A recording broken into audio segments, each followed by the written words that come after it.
When most people hear the term fast food, their minds leap to glowing neon signs, golden arches, paper bags stuffed with fries, and the familiar hum of a drive-through speaker. They think of modern inventions, corporate branding, convenience culture, and the rapid expansion of global chains. Fast food, in the popular imagination, is something born in the 20th century, an invention of industrial kitchens, frozen supply chains, and advertising brilliance. But that's only part of the story. What if I told you that fast food isn't modern at all? That centuries before the rise of McDonald's, before burgers, tacos, and fried chicken buckets, medieval towns and cities were filled with fast food restaurants of their own? Imagine narrow cobbled streets, not highways, lined with vendors shouting their menus into the night. Imagine meat pies, fried pastries, roasted meats, and hot stews, ready to be bought and eaten on the spot. Imagine the smells of garlic, onions, beef marrow, and cinnamon drifting through the air as hungry crowds pushed through markets. Yes, long before modern capitalism, people were grabbing quick bites on the go. In medieval Europe, fast food was not just a treat, it was a necessity. So stick with me as we step into that world. In this journey, you'll walk through medieval markets, hear the voices of vendors crying out their wares, and learn what kinds of quick food ordinary people actually ate. You'll discover why fast food was so important, how it shaped city life, and what it meant for culture and class. And by the end, I'll even show you a recipe, straight out of a 14th century cookbook, that you could actually try today. Before we get there, make sure you don't miss a single detail because the medieval cookshop was far more surprising than anything you've seen under a modern drive-through sign. Rethinking the Middle Ages. The Middle Ages are often painted in dark, muddy tones. Popular imagination fills them with hardship, fields, peasants, and endless struggle for survival. But that's a caricature. Daily life in the Middle Ages was filled with color, noise, and flavor. Cities like London, Paris, and Florence were bustling hubs of commerce. They were alive with artisans, merchants, travelers, and laborers, and food was at the center of that life. Yet in a world without refrigerators, without grocery stores, and without private kitchens in most homes, eating was not a private activity. It was public. Meals were bought, sold, and consumed in communal spaces. Public cookshops, known in Latin as publica coquina, dotted medieval towns.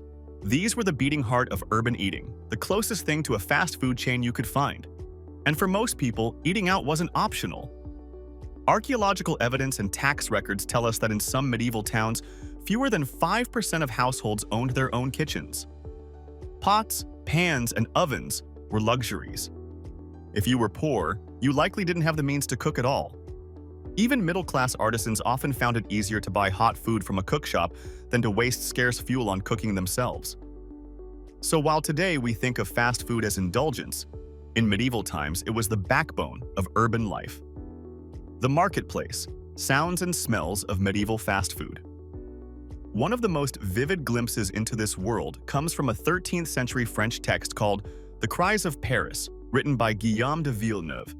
This poem captures the daily soundtrack of Paris's markets, the cries of vendors hawking their food. Imagine the scene: a crowded square, carts jostling for space, chickens clucking in cages, and the voices of sellers cutting through the noise.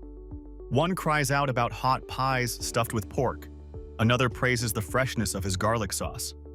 Cheese sellers call out brie, champagne, while women carrying baskets of wafers and waffles wander the streets, covered in neat white napkins. The air would have been thick with smells: garlic sizzling, onions frying, dough baking, sweet sugar caramelizing. And just like in today's cities, those scents pulled people in, guiding them to stalls or convincing them to buy on impulse. Street food wasn't just sustenance, it was entertainment, atmosphere, and marketing rolled into one. The cry of the vendor was their billboard, and the smells of their food their advertisement. Rissoles, medieval handheld delights. Among the most beloved medieval fast foods was the rissole. Think of it as a handheld pie, small enough to eat while walking, versatile enough to be filled with almost anything. Recipes for rissoles appear in Les Ménagères de Paris, a 14th century household manual written for a wealthy Parisian merchant's young wife. It describes both savory and sweet versions. The savory ones were stuffed with beef marrow, fish like pike or eel, or minced pork mixed with chestnuts and herbs. Sweet ones were filled with roasted apples, dried figs, raisins, and almonds, all flavored with imported cinnamon and nutmeg. The pastry was often tinted golden with saffron, fried in oil until crisp, then dusted with sugar. Imagine biting into one of these on a cold evening, the crunch of the pastry giving way to a steaming, spiced filling that tasted of faraway lands. But these weren't just snacks, they were a link to global trade. The cinnamon and nutmeg inside came from as far away as Sri Lanka and the Banda Islands, carried across oceans and deserts by Arab and Venetian merchants. To eat one was to taste the world. And in a time when sugar was rarer than silver, a sweet rissole was a luxury that said something about your wealth and status.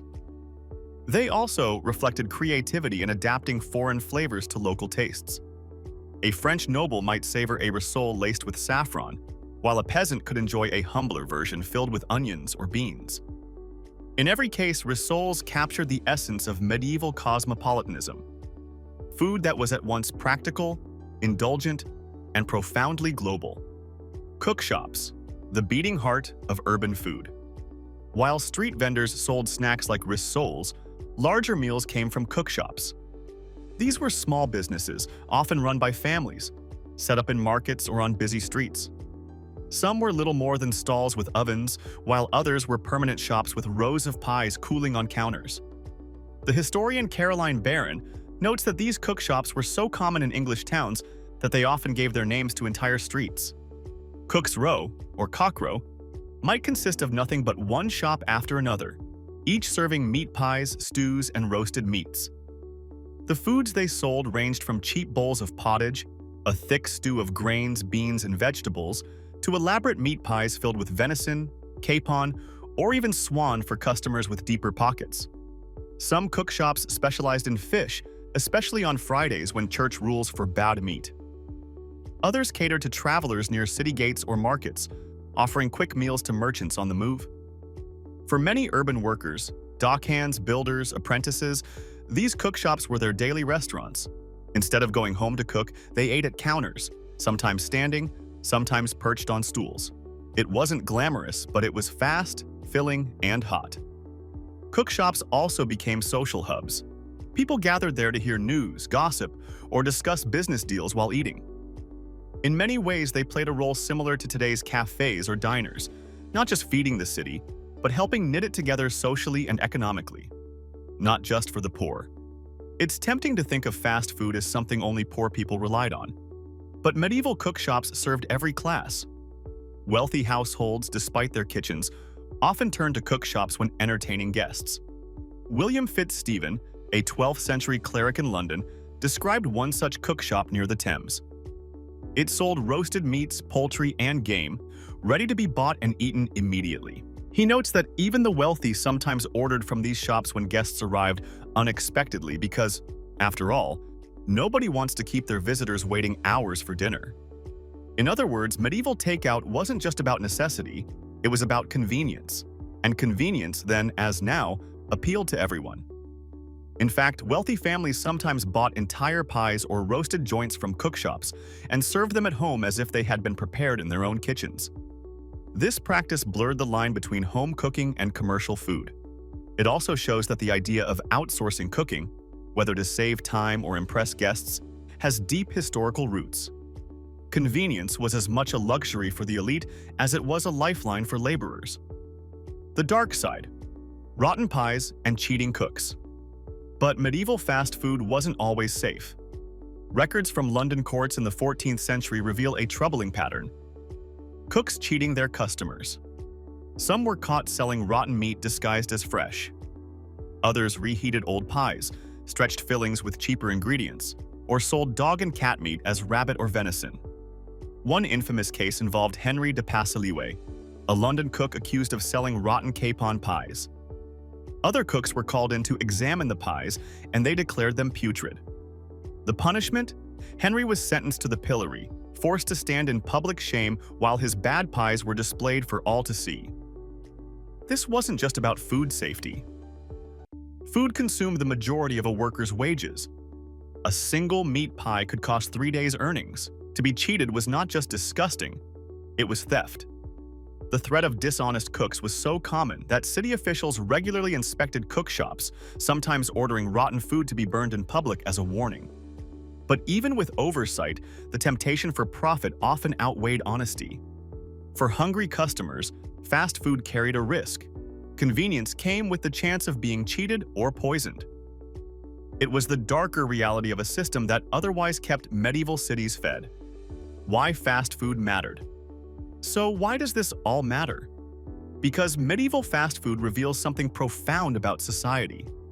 It tells us about class. Who could afford sweet pastries versus who survived on pottage?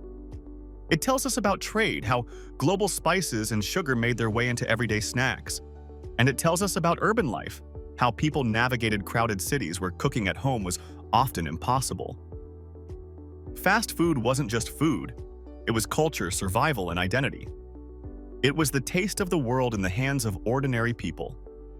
For the working poor, it was a lifeline, a way to stretch wages without starving. For the wealthy, it was a marker of sophistication, a way to display access to imported luxuries. For migrants arriving in a city, grabbing a hot pie or bowl of stew was often their first taste of urban belonging. At the same time, fast food shaped economies. Cook shops and street vendors provided thousands of jobs, from bakers to fishmongers to spice sellers. Food regulation, taxation, and even punishment for cheating cooks show how seriously medieval governments took this trade. In short, to understand fast food is to understand the heartbeat of medieval society itself. Faith, fasting, and fast food religion ruled daily life in medieval Europe, and nowhere was that more visible than in food. The church calendar dictated when people could eat meat, dairy, or eggs, and when they could not. Roughly half the year was made up of fasting days: Fridays, Advent, Lent, and numerous saints' days. On these days, meat was forbidden. For fast food vendors, this meant flexibility. One day, they might be roasting chickens and pies for customers. The next, they'd be selling fish stew, fried eels, or herring pies. In coastal towns, oysters and mussels became popular fast foods. Inland, cooks turned to freshwater fish like carp or pike, or they leaned on legumes, peas, beans, and lentils, flavored with onions and garlic. Street food adapted itself to faith. Vendors catered to the rhythms of the church, ensuring there was always something quick, hot, and legal to eat. Imagine a medieval Londoner rushing between errands on a Friday.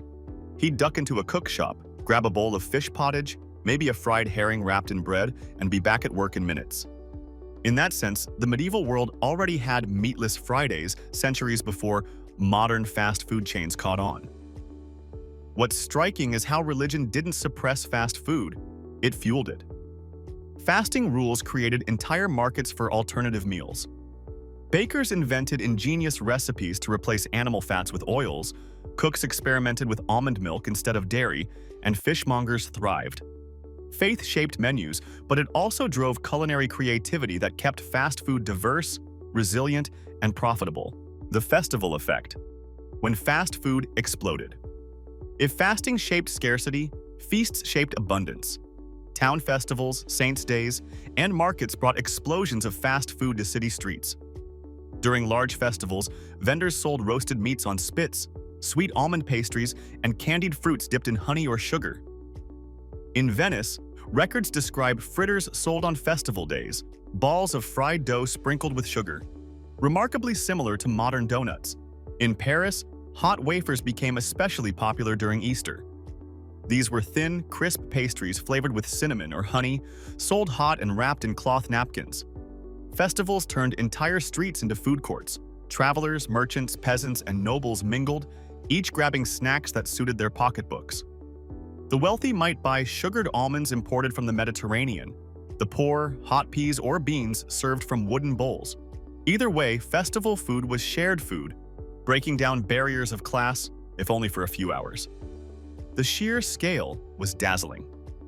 Chronicles describe fairs in Champagne where the scent of roasting meats filled the air for miles. Music, dancing, and the sizzle of frying pans became inseparable. These moments transformed food into a celebration of community. Just as modern fairs are remembered for cotton candy or corn dogs, medieval festivals were remembered for fritters, wafers, and spiced wine. Food wasn't just sustenance, it was the flavor of joy itself. Food by the season, eating with the calendar. Fast food also followed the seasons. In summer, fresh produce and fruits flooded markets: apples, pears, cherries, plums, and berries. Vendors sold them sliced or stewed into hand pies. In autumn, roasted chestnuts became a staple, often sold from braziers right on the street. Winter was harder. Fast food then relied on preserved goods: salted pork, dried fish, pickled cabbage, and stored grains. Pies and stews became heavier, flavored with strong spices that masked any staleness. Vendors used whatever they could, sometimes even stretching meat with breadcrumbs or oats, to keep meals filling and affordable. Seasonality shaped not just menus but culture. A summer in medieval Paris smelled of cherries and wafers. A winter in London smelled of spiced pies and roasted chestnuts. These rhythms gave fast food its own calendar, one woven into the heartbeat of the city. It also meant anticipation. People looked forward to seasonal treats, just as we do today with holiday foods or summer fruits. A roasted chestnut in December or a cherry pie in June was more than a snack. It was a taste of the turning year. Street food vendors gave rhythm and variety to urban life, reminding everyone that even in hard times, food could still carry the joy of the seasons. A day in the life of a cook shop. To really picture medieval fast food, let's walk through a day in a cook shop. Dawn breaks over London. Smoke curls from chimneys as cooks stoke their fires. The first task is pies, meat pies, fish pies, onion pies, baked in large ovens and set out on display. Pies were the original grab-and-go meal, wrapped in sturdy pastry crusts that acted like medieval Tupperware, keeping food fresh and portable. By mid-morning, stews bubble in iron cauldrons. Pottage, a thick stew of barley or oats with vegetables and a little meat, is ladled into wooden bowls for workers stopping in on their way to labor. Apprentices on errands run in, throw down a few coins, and leave with hot food in hand. By noon, the shop is packed. Laborers crowd around the counters, travelers jostle for space, and clerks in their gowns hurry in for pies to carry back to the office. The smells are overwhelming: roasted beef, fried fish, garlic, onions, saffron, cinnamon. Smoke clings to the air, to clothing, to hair. Afternoon slows, but by evening, business picks up again. Families too poor to cook buy food to share at home. Drunken students from the universities stumble in for late-night pies. Street vendors outside sell fritters and wafers to the crowds. By nightfall, the cook shop has fed hundreds, and the ovens finally cool. It was a rhythm of life, not so different from the 24-hour cycles of fast food restaurants today. Street food stars, vendors of the medieval city. While cook shops were permanent, street vendors were the soul of medieval fast food. They sold directly to passers-by, often carrying their goods in baskets, trays, or pails. Waffle sellers walked the streets of Paris, their treats stacked neatly under napkins. Pie sellers balanced trays on their heads, shouting their menus like living advertisements. Roasted chestnut sellers carried small braziers, offering hot snacks to warm, cold hands. Water sellers roamed the city too because clean drinking water wasn't always guaranteed. Sometimes their buckets were safer than the nearest fountain. Each vendor had their cry, their unique call, immortalized in songs and poems. These cries weren't just noise, they were culture. They gave the city its voice, its rhythm, its identity. Economics of fast food. Who could afford it? Fast food was not cheap. A single meat pie in 14th century London could cost the equivalent of 3 days' wages for a laborer. Even a bowl of basic pottage could eat into a day's earnings. This meant that fast food wasn't eaten lightly, it was a serious investment. People bought it because they had to.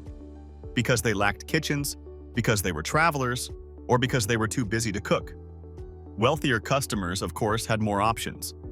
They could afford pies stuffed with venison, goose, or imported spices. For the poor, food was plainer, often stretched with grains, beans, or whatever scraps were available. Fast food was therefore a mirror of inequality. The same cook shop might serve both a gilded venison pie and a humble bean pottage, depending on who walked through the door. Global trade on the medieval table. One of the most surprising parts of medieval fast food is just how global it was. Even the simplest snack often contained ingredients from thousands of miles away. Sugar came from plantations in the Mediterranean and, later, the Atlantic. Cinnamon came from Sri Lanka, nutmeg from Indonesia, pepper from India.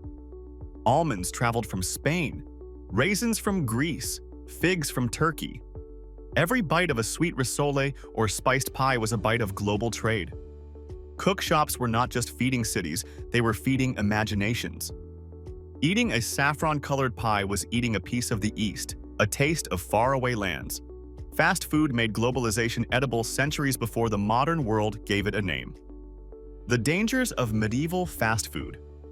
Of course, this world had its risks. Hygiene was poor, refrigeration non-existent, and regulation minimal. Cook shops were notorious for stretching meat past its prime, disguising spoilage with spices. Some vendors sold dog, cat, or even rat meat as rabbit or venison. Authorities cracked down when they could. The pillory, public humiliation, was the punishment of choice. Rotten pies might be hung around a cook's neck as he stood on display, mocked by crowds, but for every dishonest vendor caught, many more slipped through. Eating fast food in the Middle Ages was always a gamble. The social side, eating together. Despite the risks, medieval fast food had a communal side. Meals were rarely eaten alone. Workers shared bowls of pottage. Friends split pies. Families carried food home from cook shops to share around the hearth. Eating was a collective act, binding people together in shared experience. In that sense, medieval fast food wasn't just about survival, it was about belonging. To eat in a cook shop was to be part of the city, part of its noise, its smells, its life. Why medieval fast food still matters. So why does all this matter to us today? Because medieval fast food shows us that convenience culture is not new. It tells us that globalization is not modern. It reminds us that food has always been about more than calories. It's about culture, trade, identity, and power.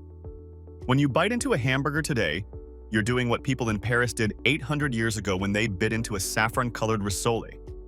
You're eating convenience. You're eating globalization. You're eating the world. Medieval fast food may seem alien, but in truth, it's the ancestor of every drive-thru and every food court we know today. If this journey into the cook shops and markets of the Middle Ages fascinated you, don't stop here. Think about the next time you grab a quick meal, whether it's pizza, kebab, or fried chicken. Remember that you're participating in a tradition older than the nation-state itself. Share this story, pass it along, and let others know. The history of fast food is longer, richer, and stranger than we ever imagined. And if you want more deep dives like this, stay tuned, because the past has far more to teach us about our present than we realize.